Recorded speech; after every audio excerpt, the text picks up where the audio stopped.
नमस्कार। आप देख रहे हैं तेजल मीडिया और मैं हूं प्रेमाराम बादू।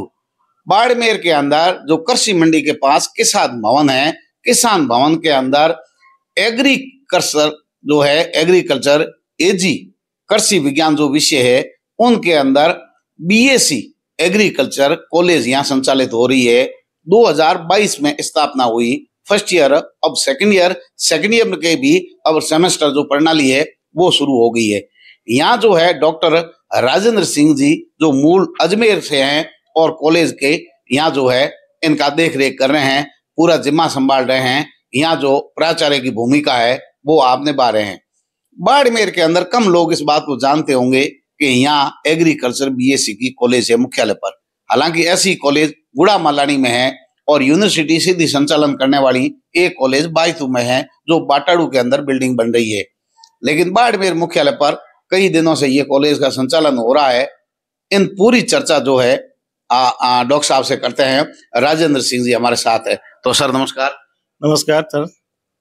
पहले तो आप बताइए इस कॉलेज के संचालन के बारे में। सर मेरा ये जो कॉलेज है अशोक गहलोत साहब की सरकार ने पिछले वर्ष 2022 में इसको अनाउंस किया था और नवंबर में यहाँ पर एक कॉलेज स्थापित कर दिया। चूंकि अब ये वैकल्पिक व्यवस्था है, यहाँ किसान भवन में संचालित हो रहा है। पिछले वर्ष हमारे 60 बच्चों को जोधपुर एग्रीकल्चर यूनिवर्सिटी के टेस्ट के माध्यम से यहाँ पर एडमिशन हुआ था और वो चल रहे हैं। इस बार सेकेंड ईयर भी होगी, 2 साल हमारे पर यहाँ पर हो गए हैं। और सरकार ने भूमि भी अलॉट कर दी, 30 हेक्टेयर जमीन यहाँ पर, यहाँ करीब 12 किलोमीटर दूर गेहूं गांव में अलॉट कर दिए हैं। और बिल्डिंग के लिए पैसा भी सरकार पूर्ववर्ती सरकार सैंक्शन कर गई थी 8.88 करोड़, जिसका कार्य चल रहा है। अभी चूंकि समापन पूरा नहीं हो पा रहा है और एक्सपेक्टेड है कि जून तक हमें बिल्डिंग मिल जाएगी और बिल्डिंग का काफी कुछ काम हो चुका है।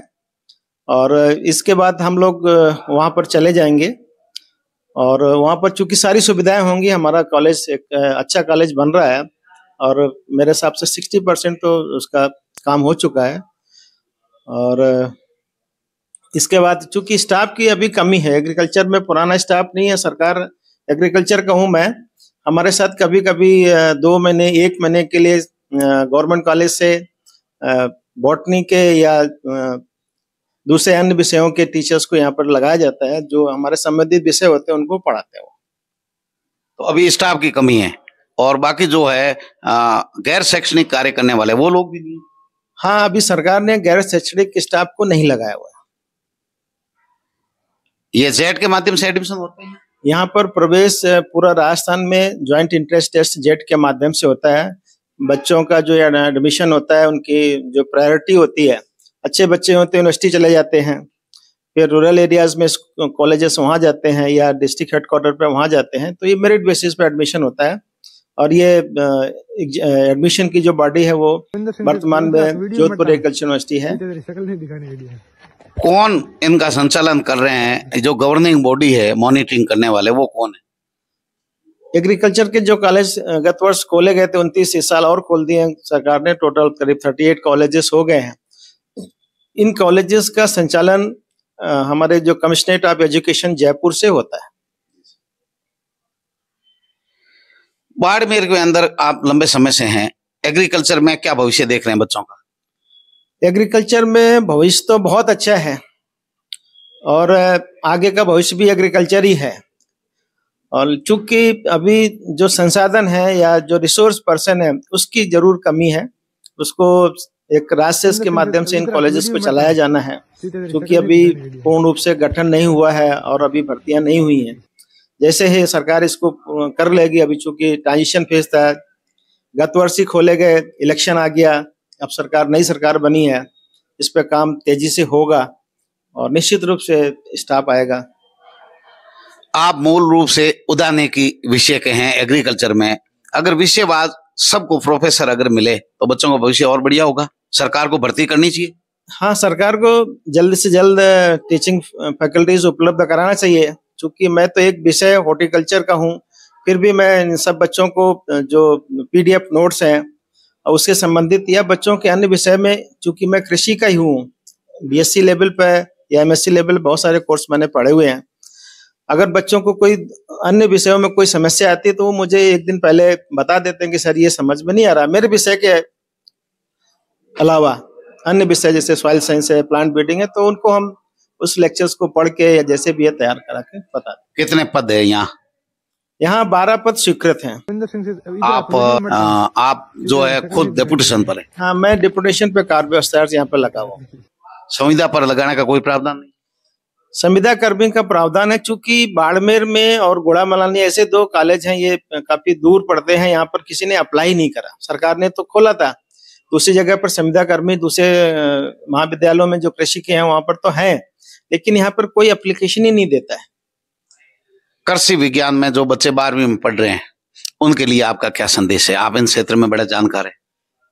कृषि के जो विद्यार्थी 12th में पढ़ रहे हैं और एग्रीकल्चर में स्कोप तो अभी बहुत है। राजस्थान में अभी इतना हमारा कृषि में मैन पावर नहीं है और इनका भविष्य में जो जॉब वगैरह जो है वो बहुत ज्यादा है। ऐसा नहीं है कि जॉब नहीं, एग्रीकल्चर में बहुत सारी जॉब है।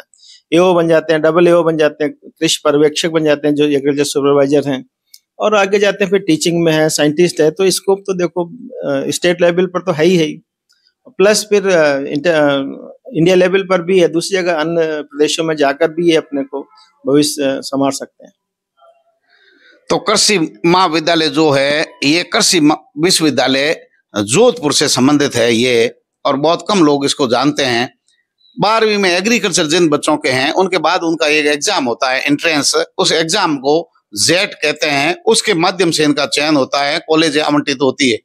बाड़मेर के बच्चों के लिए भी एक खुशखबरी है, क्योंकि अभी मुख्यालय पर कॉलेज जो संचालित है 60 सीटें यहाँ है हर वर्ष के लिए। गुड़ामालानी और बायतू में भी एग्रीकल्चर की कॉलेज हैं। जो एग्रीकल्चर पढ़ना चाहते हैं और जिनको इन कॉलेजों का फायदा लेना है उनको 10वीं 12वीं के साथ एग्रीकल्चर की बढ़िया तैयारी करनी चाहिए, ताकि जो है जेट के एग्जाम में चयन होकर के आपको कॉलेज आवंटित हो सके। कृषि विज्ञान क्षेत्र में आपका बड़ा नाम है। राजेंद्र सिंह जी का मूल अजमेर से हैं और बाड़मेर में बच्चों को अच्छी शिक्षा दे रहे हैं। तो आज मैं कृषि महाविद्यालय के अंदर हूं और बायतू के अंदर प्रोफेसर है ML मीणा शाह, जो स्वाई माधोपुर से हैं और बायतू में लंबे समय से सेवाएं दे रहे हैं कृषि महाविद्यालय बायतू के अंदर। आज उनसे भी चर्चा करते हैं कि कृषि में बच्चों का भविष्य क्या है। तो सर नमस्कार। नमस्कार सर। पहले तो आप परिचय थोड़ा बताइए सर। मेरा नाम डॉक्टर ML मीणा है, असिस्टेंट प्रोफेसर। मैं अभी फिलहाल बायतू में लगा हुआ हूँ और जो कि एग्रीकल्चर यूनिवर्सिटी जोधपुर के अंडर आती है। मेरा जो विषय है वो उद्यानिकी है। क्या भविष्य बच्चों का देख रहे हैं आप एग्रीकल्चर में? एग्रीकल्चर में सर भविष्य बहुत अच्छा है, डिपेंड करता है कि वो उसको कैसे अपना डायरेक्शन को सही चूज करे। एक तो इसमें अगर सेल्फ एम्प्लॉयमेंट की बात करें तो आज जैसे बाड़मेर है, अनार के क्षेत्र में काफ़ी जो किसान है वो भी आगे बढ़ रहे हैं, और भी जो उद्यान की फसलें जैसे अंजीर कई किसान बो रहे हैं तो उनको भी जो आई है बहुत ज़्यादा बढ़ रही है। ऐसी कई फसलें जो मारवाड़ ऐसी की जो धरा है वो ऐसी अमूल्य फसलों के लिए जाना जाता है होती है, जैसे जीरा है, अनार है, अंजीर है। तो ये नए नए क्षेत्र जो में बाड़मेर बहुत आगे बढ़ सकता है और बढ़ रहा है। तो ये अपने स्तर पे जो किसान है उनके किसान अपने स्तर पे बढ़ सकता है। साथ में जो अगर प्रोफेशन की बात की जाए, गवर्नमेंट जॉब की बात की जाए, तो और विषयों के एग्जाम तो दे ही सकता है एग्रीकल्चर वाला विद्यार्थी। साथ में एग्रीकल्चर के जो सेपरेट जो वैकेंसी है अलग से जो वैकेंसी आती है उनमें उनके लिए थोड़ी सी उनसे शॉर्ट आउट हो जाता है जनरल कंपटीशन से। इसलिए बैंक में जैसे बैंक में स्पेशल ऑफिसर है और कृषि अधिकारी है, सहायक कृषि अधिकारी है, साइंटिस्ट है, इस तरह की जो वैकेंसियां हैं वो एग्रीकल्चर में एडवांटेज के लिए विद्यार्थियों के लिए काफी लाभदायक सिद्ध हो सकती है। मरुस्थल का क्षेत्र है, यहाँ पानी आ गया और सारी फसलें यहाँ हो रही है, तो एक कृषि विशेषज्ञ होने के नाते आपने राजस्थान में बाड़मेर को किस रूप में देखा? सर जब से इसमें यहाँ पानी की जो सुविधा बढ़ी है तब से मैं देख रहा हूँ कि पिछले 2012-13 के बाद से जो परिवर्तन आया है बाड़मेर में। पहले इसको डार्क जोन या कह सकते हैं बैकवर्ड एरिया कह सकते थे, पर आज ये इनोवेटिव क्षेत्र बना हुआ है। किसान भी अपने इंटरेस्ट के हिसाब से अलग अलग क्रॉप ले रहे हैं, जिनसे उनकी आमदनी में कई गुना इजाफा हो रहा है, और धीरे धीरे दूसरे किसान उनसे सीख रहे हैं। साथ में जो कृषि वैज्ञानिक है, कृषि विज्ञान केंद्र है, इनके यहाँ किसान जाके ट्रेनिंग ले रहा है, तो उनके माध्यम से भी उनकी जो बौद्धिक क्षमता है या कहें जानकारी में इफाजा हो रहा है, जिससे वो अपनी जो आजीविका में अच्छा दिनों दिन प्रोग्रेस कर रहे हैं। और ये यहाँ ये अच्छी संभावना है कि यहाँ की जो जमीन है वो अच्छे न्यूट्रिटिव, जिनमें अच्छे पोषक तत्व होते हैं, जिसको आज के टाइम में जरूरत है। और ऑर्गेनिक, साथ में ऑर्गेनिक भी यहाँ की एक कह सकते हैं कि खूबी रही है। तो ऑर्गेनिक जो अन्य जो जिलों में है, इंसेक्टिसाइड पेस्टिसाइड का ज्यादा उपयोग किया जा रहा है, बाड़मेर में इन चीजों का कम उपयोग किया जा रहा है, जिससे कि मानव स्वास्थ्य पे दुष्प्रभाव भी कम पड़ रहे हैं।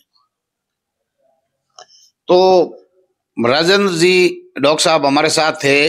आपकी जो है माध्यमिक शिक्षा बोर्ड में एग्रीकल्चर में 11वीं और 12वीं की जो किताबें हैं वो कोर्स में चल रही है, और ML मीणा साहब जैसे जो शख्सियत है कृषि क्षेत्र में आज बाड़मेर में बच्चों का भविष्य संभाल रहे हैं। लेकिन बहुत कम लोगों को इसकी जानकारी होगी कि कृषि में अब शिक्षा क्षेत्र में क्रांति आने वाले समय में बाड़मेर में भी आएगी। और बाड़मेर के अंदर अब जो है बाड़मेर मुख्यालय, गुड़ा मालानी और बायतू सहित 3 कृषि महाविद्यालय यहाँ संचालन हो रहे हैं। लेकिन स्थानीय बच्चों का भविष्य जो है तब सुधरेगा जब आप 11वीं 12वीं के अंदर पढ़ते समय जेट जो है उसमें निकलना आवश्यक होगा, क्योंकि BSc अगर आपको एग्रीकल्चर में करनी है तो आप 12वीं के बाद में कंपटीशन आपको फाइट करना होगा। मेरिट के आधार पर आपको कॉलेज आवंटित होती है, जबकि बाकी जो BSc या BA करते हैं या BCom करते हैं उनके अंदर 12वीं के जो अंक होते हैं उनकी मेरिट बनती है, जबकि इनके एक एग्जाम फाइट करना पड़ेगा। ये इसमें अलग से चीज है। लेकिन एग्रीकल्चर के अंदर जैसा कि विशेषज्ञ है डॉक्टर साहब और मीणा जी, इन्होंने बताया कि बच्चों का भविष्य बहुत सुरक्षित है। देखते रहिए तेजल मीडिया। नमस्कार।